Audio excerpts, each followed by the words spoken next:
Hi, and welcome back to the Business Career College video series.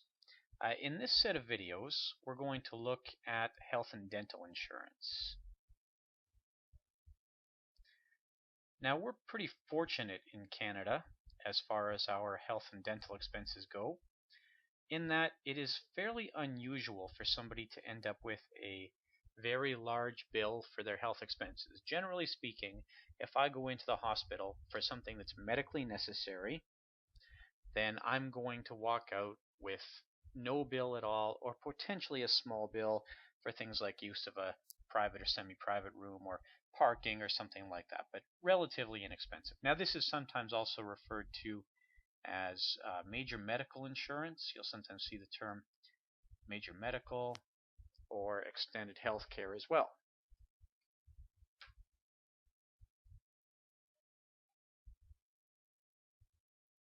So lots of different names for what's really the same thing here. So this variety of programs, our major medical, health and dental, extended health care, whatever, is really designed to fill the gaps that exist in our provincial healthcare plans. So whatever province you're in, you have a provincial healthcare plan where your government provides your basic level of healthcare for services that are deemed to be medically necessary. So you know that you're going to get medically necessary services covered.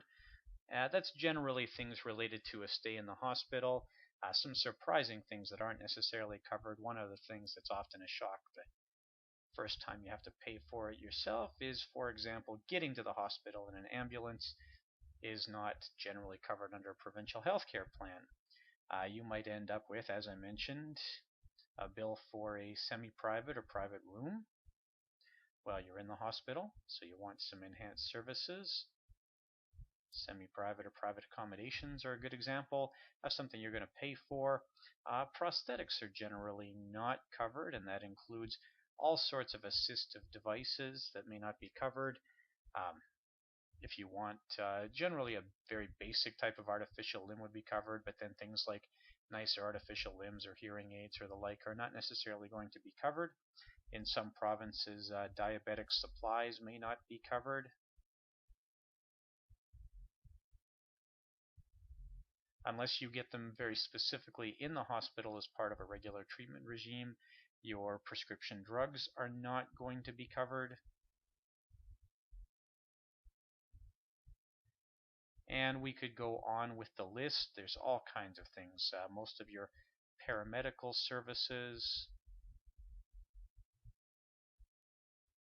and your paramedical services include things like massage or your chiropractics,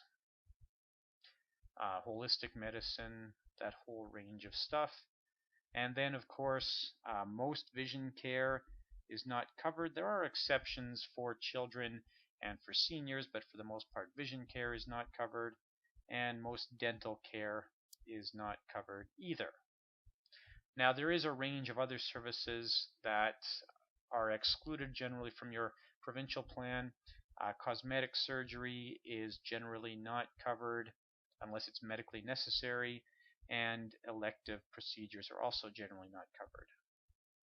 And I should mention that not all Canadians necessarily receive coverage under provincial health care plan. There are some people who receive coverage under federal health care.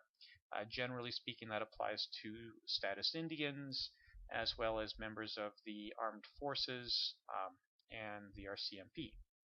They'll get service from the federal government. So we have these services that may not be covered. Well, what you might want to do then is you might want to put in place some insurance to cover this off. Now, if you know how insurance works, you probably recognize that an insurance company is in business to make money. So here's what you might have. If we have somebody for whom we have expected claims, so let's say that we have a person or a family where we expect claims in the neighborhood of, let's say, $1,400, the insurer says, well, we need to make some money at that. In order to make some money at that, we're probably going to charge premiums in the neighborhood of, let's say, $2,000. Okay, just for the sake of argument, this would mean, incidentally, and you see this in group insurance, not so much in individual insurance, but $1,400 out of $2,000 is 70%. That's a 70% utilization that the insurer is expecting, or in group insurance, you'll see this term, a 70% target loss ratio. So this begs the question then, why would somebody do this? Why would I pay a premium of $2,000 to get services that I expect are only going to be in that $1,400 range? Well, there are several reasons why I might. And one is because I might be concerned about catastrophic claims. So, while we expect claims to be in the $1,400 range, when you look at, how about prescription drugs are a good example of a place where you can have very large claims. There's a commonly prescribed medication today, a biological drug prescribed for rheumatoid arthritis or for Crohn's disease, among other conditions, called Remicade, and Remicade can run up to $20,000 per treatment. Another reason that you might be willing to pay this difference is there are some substantial tax advantages to doing this. And your tax advantages come from the fact that as a self-employed person, these premiums would be tax deductible. That is, if you're self-employed or you own your own business, and then any money you receive as a reimbursement for health expenses would be tax-free. So that can end up being a substantial advantage.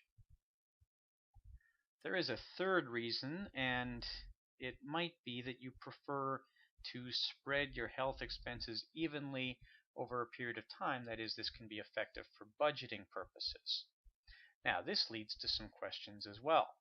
That is, from the insurer's perspective now, they want you to buy this policy. They want you to spend this money. They want you to have coverage that is attractive enough to keep paying premiums, but they also want you to, in a typical year, have claims that don't exceed that $1,400 limit. So this is where insurers put some limits in place or some controls to make sure that you're not going to go beyond that $1,400. So some examples of some of these limits or controls come about first off with some cost sharing methods. And cost sharing are really methods by which the insurer says, okay, we'll pay a portion of that cost, but we're going to pass on a portion to you as well. And that portion might come about in the form of a deductible. And a deductible is a dollar amount, such as $25 or $50 or $100, and it's normally reset annually or sometimes every second year with certain types of benefits. We can also have coinsurance. And what coinsurance does is it says, okay, for every claim you submit, there's going to be a limit here. So, for example, the insurer might pay 80% of every claim, which might also be expressed as a 20% copay, meaning that you're paying 20% of every claim, or you could have a 90% coinsurance, which would then mean a 10% copay. So the next set of limits or controls we put in place come about where the insurer says, okay, here's what we're actually going to cover. So they will have maximums of some sort. And these maximums can come a number of different ways. So, for example, we might have recalls. This is common with dental and sometimes with paramedical services as well. And here you would say you can get one cleaning per family member every, say, 9 months. That would be a 9-month recall. We have a fee guide associated with dental expenses, which says these are the expenses that are reasonable and customary for that particular type of dental work. If you choose to go to a dentist who charges you more than that, we'll still cover it, but we'll only cover it up to that fee guide limit. With prescription drugs, we have what's called a formulary. And a formulary is an agreed upon list of prescribed drugs that will be covered. So a list of covered drugs here falls under a formulary. And we might have a time limit or a minimum amount of premiums that have to be paid.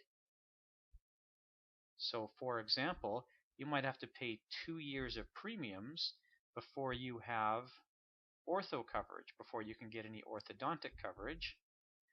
Speaking of ortho coverage, it's very common to see a limit here, and it might be an annual limit, or it might be a lifetime limit. Again, if ortho's even covered under your plan, it's very common to see this kind of thing, where you might have maybe no more than $1,500 of ortho coverage for 1 year, and maybe a total maximum of $2,500 of ortho coverage for the entire lifetime of the plan. So insurers apply these limits to a number of different services, to pretty much everything that's offered in a health and dental plan, actually. And by doing this, they're going to keep those claims down to a manageable level. I hope this helps you to understand how health and dental insurance works. It really is going to come down to which of these benefits do I need. It doesn't make sense for everybody to purchase health and dental insurance, but it certainly does help, especially in the instance of a catastrophic claim, and as mentioned, a self-employed person can benefit substantially from the tax advantages.